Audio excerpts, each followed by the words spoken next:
అందరికీ. This is Telangana Shashi.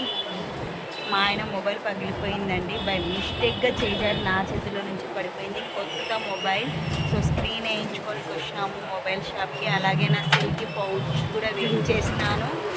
So కొంచెం black చేయడానికి లేట్ అవుతుంది. అందరూ చూడండి ఎలా చూస్తున్నారో వీడియో చేస్తుంటే. మా ఆయన మాత్రం చూడడం లేదండి, పదే పదే అడిగి మరీ వీడియో చేయించాల్సి వస్తుంది మా ఆయనతోటి. చిన్న హాయ్ చెప్పు.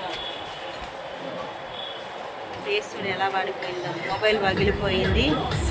3500 అవుతుంది. సో ఎలా ఎలా ఎలా ఎలా ఖర్చు ఎక్కువ అవుతుందని తప్పదు కదండి, అప్పుడప్పుడు భరించేవాడి భర్త. సో అలా మా ఆయన భరించాలన్నమాట అన్ని. మీలో ఎవరు ఇలా మీ హస్బెండ్ మొబైల్ పగలగొట్టారు? వీడియో కామెంట్స్ చేయండి, లైక్ చేయండి, షేర్ చేయండి. థ్యాంక్ యూ సో మచ్ అందరికీ.